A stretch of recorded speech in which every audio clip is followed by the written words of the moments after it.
왜 쌀이 부족할까? 이거 통계를 보니까 쌀의 수요가 10년 만에 늘어났다. 외국인들이 일본에 많이 와가지고 일식을 많이 먹다 보니까 결과적으로 쌀 부족 문제랑 연관이 있는 거 아니야? 구독과 좋아요, 알람 설정 감사합니다. 일본이 쌀 부족 문제에 시달리고 있는 이유라는 내용인데 뭐야? 일본이 쌀이 부족하다고? 어디서 거짓말을 하고 있어? 나 한국 사람들 일본 여행 많이 가고 요즘 그런 시대인데 일본 가면 뭐야? 일본식 있잖아. 초밥, 뭐 덮밥 많이 있잖아. 그다 밥 들어가는 건데 쌀 부족? 약을 너무 쳤다라고 느끼고 계시지 않습니까? 그런데 실제로 이게 작년부터 일본에서 지금 나오고 있는 말 중에 하나입니다. 쌀 부족. 당장에 이제 저희도 이걸 이제 어쩌면 체감을 했던 게 뭐냐면은 제가 이제 홋카이도 거주하면서 가끔 이제 일본의 라멘집에 다니거든요. 일본은 이제 라멘집에 가면은 그 있잖아요. 볶음밥을 세트로 많이 줍니다. 예. 왜냐면 이제 라면이랑 밥, 볶음밥 못 참거든요. 그 탄수화물 폭탄. 어느 순간부터 우리가 자주 가는 라면집이 볶음밥을 안 파는 거예요. 그러면서 붙여두는 겁니다. 쌀이 없어가지고 당분간 볶음밥 쉽니다. 이게 무슨 일인고? 이게 진짜인가 싶어가지고 조사를 하니까 진짜네. 라는 게 있어가지고 그 알려드리는 차원에서 이걸 좀 준비를 했습니다. 다만 좀 한마디 해야 되는 게 슈퍼 가도 살 수는 있잖아요. 그렇죠. 쌀이 없는 상황은 아닌데 가격이 오르고 있는 상황이거든요. 어떤 상황인지 내 가지고 준비를 했으니 먼저 이걸 보면서 이야기를 해보도록 합시다. 여러분 일본 사람들이 진짜로 쌀을 좋아합니다. 당장에 거기 가서 박간의 영상에서도 제가 이제 일본 사람들이 이 쌀에 대한 어찌 보면 집착에 대해서 영상을 만든 적도 있는데 여러분 뭐 한국도 비슷할지 모르겠지만 일본은 모든 음식이 밥을 맛있게 먹기 위해서 만들어낸 음식이에요. 기본적으로 그렇습니다. 그러니까 맛있는 밥을 먹기 위해서 생선을 얹으니까 그게 초밥이고 더 많은 밥을 맛있게 먹기 위해서 여러 가지 위에 얹으니까 그게 덮밥이에요. 맞습니다. 카레도 뭡니까? 밥을 먹기 위해서 카레를 뿌리는 겁니다. 일본 사람 카레 많이 먹는 것도. 그랬던 이 쌀인데 최근에 어떤 뉴스가 많이 뜨냐면은 당장에 2024년 7월 21일 산케이 기사입니다. 쌀이 품박, 쌀이 재고가 적다. 가격이 급등하고 있다. 이게 산케이뿐만이냐? 외식 산업의 수요 증가도 보니 주식 쌀에도 가격 상승의 물결. 어쨌든 쌀 가격이 치솟고 있다. 올해 7월달 뉴스죠. 8월 16일 기사입니다. 심각한 쌀 부족이 가져온 영화의 쌀 소동. 영화가 뭐냐면은 일본은 여러분 그 연호를 쓰거든요. 지금이 일본은 레와라는 연호를 쓰는데 그거를 한글로 하면 영화입니다. 그러니까 지금 시대에 일본이 쌀 소동이 일어나고 있다. 전 일본 관료가 지적하는 일본의 농수산청의 정책 실수. 그 학생들 교과서에 나와요. 옛날에 과거에 살 소동이라는 게 일어났었다 일본은. 그런 거 다 배우니까 이렇게 얘기하는 겁니다. 이미 7월 30일 쌀의 재고가 과거보다 20% 감소했다. 작년보다. 아직까지 추수 안 했거든요. 일본도. 그러니까 작년에 추수한 쌀로 지금 뭡니까? 창고에 놔두고 사람들에게 팔고 있는데 그게 계속 재고가 줄어들고 있어. 그러면 뭐예요? 가격을 올려야지. 아까 NHK뿐만 아니라 일본 도쿄신문 쌀 재고가 뭡니까? 일본 역사상 과거 최소가 되었다. 재고가 너무 없다. 난리다. 그렇구나. 각종 미디어들이 원인 파악을 해가지고 뉴스를 내보냅니다. 그래서 이제 일본에서는 말하는 어쩌면 이제 제일 근본적인 원인이라면 날씨겠죠. 그 날씨 원인 중에 하나가 바로 이 무더위입니다. 여러분 박간의 방송에서 이제 일본 날씨 얘기할 때 일본은 여름에 오는 게 아니다. 일본은 엄청 더워요라고 이런 얘기 많이 하잖아요. 실제로 일본의 무더위가 요즘 어쩌면 도를 넘었어요. 이게 일본 기상청에서 정해준 게 있습니다. 무더위, 한여름, 한겨울 이걸 어떤 식으로 얘기합니까? 라고 했을 때 일본의 무더위는 최고 기온이 35도 이상인 날을 무더위라고 정의하는 거예요. 이 일본어로 모쇼비입니다. 자, 그런데 일본 나고야 쪽의 TV에서 이렇게 뉴스를 냅니다. 82년 만에 기록 갱신. 나고야에서 20일 연속 무더위. 20일 연속으로 35도 넘긴 거예요. 이게 당장에 8월 13일이잖아요, 여러분. 8월 17일입니다. 나고야 24일 연속으로 무더위 경신. 그 다음에 옆에 있는 동네 미노라는 동네에서는 전국 3위에 39.2도 관측. 이게 여러분 당장 비단 올해뿐만인가요? 아니에요. 작년에도 엄청 더웠어요. 그런데 작년도 엄청 더웠는데 올해는 그 작년보다 더 더워요. 그러니까 요 근래 일본이 점점 어떻게 되고 있어? 불타고 있는 거예요. 예. 너무 덥다 보니까 벼가 살아남을 수 없다는 겁니다. 흉작의 영향으로 뭡니까? 쌀 가격이 급등하고 있다라는 식으로 나온 뉴스도 하나 있습니다. 당연히 제가 나고야를 중점으로 보여드렸지만 여러분, 이게 나고야뿐만이 아니라 사실은 한국 사람들 많이 여행 가신 후쿠오카 있잖아요. 여기는 30일 연속으로 35도 이상이에요. 그러다 보니까 어찌 보면 저런 게 있잖아요. 어느 정도 이해가 될 수도 있는 그런 내용이 나온다는 겁니다. 지금까지와 다른 더운 날씨.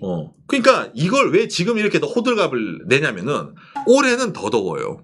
그러면은 2025년은 더 쌀 난리가 날 수가 있다. 라는 식으로 경고의 메시지를 이렇게 낸다는 겁니다. 그리고 이 다음에 두 번째 이유가 좀 신박한데 일본 경제신문에서 얘기를 했습니다. 왜 쌀이 부족할까? 이거 통계를 보니까 쌀의 수요가 10년 만에 늘어났다. 일본이 과거에서부터 계속 이 쌀의 수요가 줄어들고 있습니다. 이게 일본 농림수산청 자료거든요. 옛날에 일본은 쌀밖에 먹을 게 없었어요. 그런데 왜 쌀의 수요가 계속 줄어들고 있냐면은 그렇죠 여러분. 먹을 게 많잖아요. 맞습니다. 라면도 있고 빵도 있고 다코야끼도 있고 여러 가지 먹을 게 많잖아요. 그러다 보니까 전체로 줄어든 추세였는데 외국인이 일본에 너무 많이 와가지고 일본 외국 사람들이 일본 오면 뭐 먹을 것 같아요? 와우, 재패니즈 스시, 재패니즈 카이센동, 카츠동 이래가지고 외국인들이 여러분 쌀을 엄청 먹고 있습니다. 그래가지고 이런 뉴스 뜨는 겁니다, 여러분. 어느 정도 이해는 돼요. 왜냐면은 이게 이제 일본 정부 관광국에서 나온 이 지표 통계 자료인데 방일 외국인 수 월별 추이입니다. 2017년부터 2024년까지.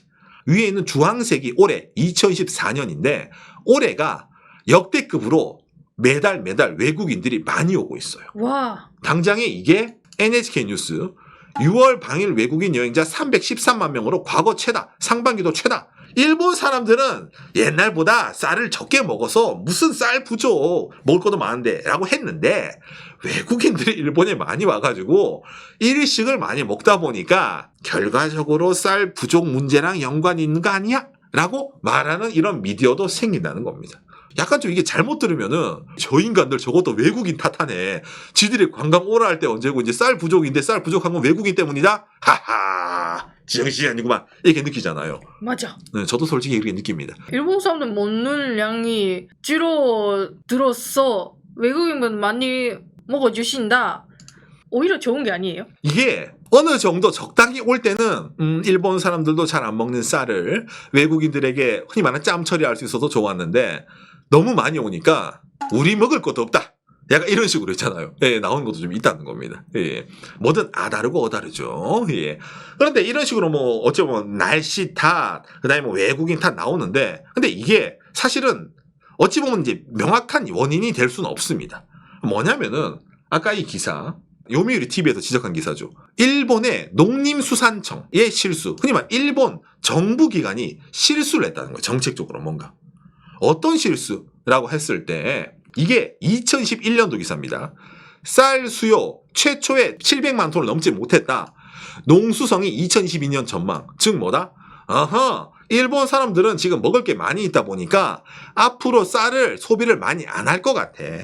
그러니까 쌀 농사를 줄이자라고 농림수산청이 이미 판단을 하고 정책을 진행을 하고 있는 단계라는 거예요. 쌀을 그렇게 많이 만들지 마. 당장에 이게 올해 6월달 기사죠. 요미우리 신문입니다. 2040년은 쌀 수요가 40% 감소, 생산자도 65% 감소될 전망이다. 라는 식의 연구 결과를 갖고 있었던 거예요. 남기면 뭐예요? 오히려 안 좋잖아요. 그러면은 줄여야지. 라는 판단으로 들어갔던 거예요. 그랬는데 날씨는 무더워져서 흉작이 나오고 일본 사람들은 적게 먹을지 모를지언정 외국인들이 와서 I love 스시, I love 덮밥 먹어보다 보니까 갑자기 뭡니까? 수요가 10년 만에 전년을 상회하는 결과가 나온 거예요. 이게 흔히 말하는 정책 미스가 아니냐. 왜냐면은 정책이란 거는 우리가 이런 거 있잖아요. 좋을 때 나쁠 때를 다 상정을 해가지고 생각을 해가지고 좋을 때 예를 들어 남으면은 예를 들어 수출을 한다라든지 아니면 이걸 뭐 쌀떡을 만든다든지 전병을 만든다든지 정종 술을 만든다든지 있잖아요. 하면 되는 거지만은 부족하면 문제가 생기잖아요. 그죠. 많으면 버리면 되는데 부족하면 어떡해. 부족하면 어쩔 수가 없잖아. 그러니까 그런 걸 해야 되는데, 아니야. 일본은 계속 쌀 수요가 줄어들고 있네요. 이미 2011년에도 계산기 두드리니까 답 나왔어. 일본 사람들 쌀 안 먹어. 농가도 점점 줄어드는 추세인데, 그냥 쌀보다, 여러분, 일본은 뭐예요, 그거? 샤인 머스켓도 있고, 여러 가지 많이 있잖아요. 흔히 말하는 돈 되는 작물도 많이 있잖아. 그걸 하라고 해, 차라리. 쌀 농사 힘든데 뭐. 이런 식으로. 방향 전환을 농림수산청이 시키다 보니까 결과적으로 뭡니까? 이런 쌀 부족의 문제를 야기한 게 아닌가. 그러니까 당장에 아예 쌀이 없다는 아니에요. 왜? 비축해둔 쌀은 있으니까. 비상용 쌀 같은 건 있는데 그걸 제외하고 시장에서 물건을 팔 때는 가격이라는 걸 측정을 하잖아요. 남길 쌀을 남기고 팔다 보니까 기존에 있던 것보다 뭡니까? 양이 적어져. 그럼 뭐야? 가격을 올려야지. 그러니까 이게 일본 사람들이 지금 제일 느끼고 있는 게 바로 이거라는 거야. 쌀이 비싸다. 아마 일본에 거주하시는 분은 아실 거예요. 슈퍼 가면은 지금 이 쌀, 이 가격 맞나? 5kg, 10kg짜리 쌀 이 가격 아닌 것 같은데? 라고 느끼시는 분, 일본 거주한 분은 아마 많이 계실 겁니다. 예, 실제적으로 다 올리고 있어요. 그러다 보니까 이게 연결되죠. 음식점에서 싸게 예를 들어 서비스로 있잖아요. 라면집에서 볶음밥 해서 쌀 어차피 남아 도는데 볶음밥 해서 팔았는데 우리 라면집에 들어오는 이 쌀 가격이 올라가네? 그러면은 라면집이 볶음밥 가격 올리면은 또 이상하잖아요. 전체적으로 가격이 비싸 보이니까. 그러니까 그 돈이면은 볶음밥 안 만들고 마지. 안 팔 거예요. 이러다 보니까 그만두는 가게도 생기는 거예요. 그러니까 일본 사람들도 뭔가 지금 쌀이 부족한가 보네. 그래서 비싼가 보네. 그래서 좀 뭔가 저런 식으로 그만두는 가게도 생기나 보네. 라고 말이 나온다는 거죠. 근데 뭐 지금까지 여러 가지 이유가 있지만은 제가 보기에는 이 이유 있잖아. 특히 이거. 이 날씨. 이거는 정말 무시할 이유가 안 된다고 느낍니다.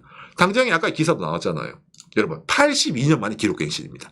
나고야 쪽도 공장도 있지만 곡창지대거든요. 도요타 주변에 다 논밭이에요. 그런데 날씨가 이렇게 되면 벼가 말라가잖아요. 흉작이 돼. 그러면 야 이거 벼농사 지어봤자 돈도 안 되네. 딴 거 해. 이런 사람들 일본은 생기지 않겠습니까? 그럼 더 줄어가. 일본은 기본적으로 쌀은 수입을 하지 않습니다. 기본적으로. 자국 내에서 쌀을 다 돌려요. 일본은. 이게 일본의 어찌 보면 자기들 쌀 자존심이거든요. 일본은 홋카이도부터 저쪽 오키나와까지 일본 전체에 다 브랜드된 쌀이 이 정도로 종류가 많다는 게 이게 일본의 쌀 부심입니다. 그랬는데 일본의 쌀이 오히려 부족해서 만든 사람이 줄어들어가지고 부족해. 이거는 자기들의 자존심에 어차피 스크래치가 가는 거거든. 그래가지고 이 쌀 부족 문제. 일본이 어떻게 이걸 해결할까? 수입을 할까? 수입하기에는 자기들의 이게 일본 사람들의 자존심에 쌀이 많은데 여기서 어디서 수입을 해? 이런 말도 나오고 있기 때문에 일본에서는 좀 여러모로 복잡한 문제라는 겁니다. 예, 반대로 수입이 들어오게 되면은 기존 일본 쌀이 비싸다고 느껴지잖아요. 가격이 올랐으니까. 그럼 시장이 파괴가 되잖아. 그렇게 되면은 기존에 쌀 만드는 사람도 수입 쌀 때문에 돈도 안 되네? 필요 없어. 이런 느낌 있잖아요. 안 하게 되는. 자기들이 자랑하는 일본 쌀이 없어질 수도 있는 그런까지 이어지는 어쩌면 안 좋은 결과도 이어질 수가 있기 때문에 일본에서 지금 말하고 있는 이 쌀 부족 문제, 정책 실패, 날씨 실패, 관광객 탓 이 세 가지가 정말 기가 막힌 타이밍에 모여가지고 이런 식으로 일어나고 있다는 겁니다. 아마 이걸 관광객들이라는 그런 분들이 느끼기에는 아마 좀 시간이 지나면은 아니 쌀 들어간 음식이 왜 이렇게 비싸지? 원래 안 이랬던 것 같은데? 라는 식으로 느낄지도 모르겠네요. 오늘 내용이 일본에 예를 들어 오실 기회가 있으신 분들에게 참고가 되었으면 좋겠습니다. 감사합니다. 요시. 관광이라든지 정책은 놔두더라도 저기 무더위 35도가 넘어가는 날씨 때문에 흉작이다. 이거는 간과할 수가 없잖아요. 근데 일본이란 나라도 점점 날씨가 뜨거워지고 있습니다. 있잖아. 일본에 예전에 흔히 말하는 바닷가에 있잖아요. 이제 낚을 수 있어서 물고기가 지금은 안 낚여요. 왜? 바닷물이 따뜻해지고 있대. 날씨가 더워지고 있다 보니까. 일본도 여름에 뭔가 동남아시아처럼 스콜이 내리고 있어요. 집중호우라고 하지만 1시간만 비가 쫙 내리고 날씨가 맑아지고 있잖아. 그런 날도 생기고 그 다음에 더운 날이 계속되고 있고. 그러다 보니까 이런 식으로 기후가 되다 보면은 지금 예를 들어 일본의 이런 쌀 이거 앞으로는 재배 안 되는 거 아닌가? 더 품종 개량 해가지고 바꿔야 되는 거 아닌가? 이런 식으로도까지 이어지는 게 생긴다는 겁니다. 예, 그래서 지금 일본이 이런 쌀 부족 문제를 지금 작년부터 계속 나오고 있거든요. 흉작이었 이 이후부터. 근데 이제 지금도 당연히 방송을 하고는 오늘도 이게 뉴스가 나오고 있어가지고 제가 저런 걸 보면서 이게 실제로 생활하는 저희도 어느 정도 체감이 될 정도거든요. 가격이 오르고 있다는 것 자체가. 이게 처음에는 가격이 오르고 말겠지만 어느 순간부터는 구하지 못하는 경우도 생길 수가 있기 때문에 이런 거는 좀 뭐라 해야 됩니까? 물론 지금이야 일본 얘기지만은 예를 들어 대한민국에서도 날씨가 바뀌고 있잖아요. 이런 기후 변화 같은 거는 남 얘기가 아닐 수 있다라는 내용을 알려드린 겁니다. 예. 감사합니다.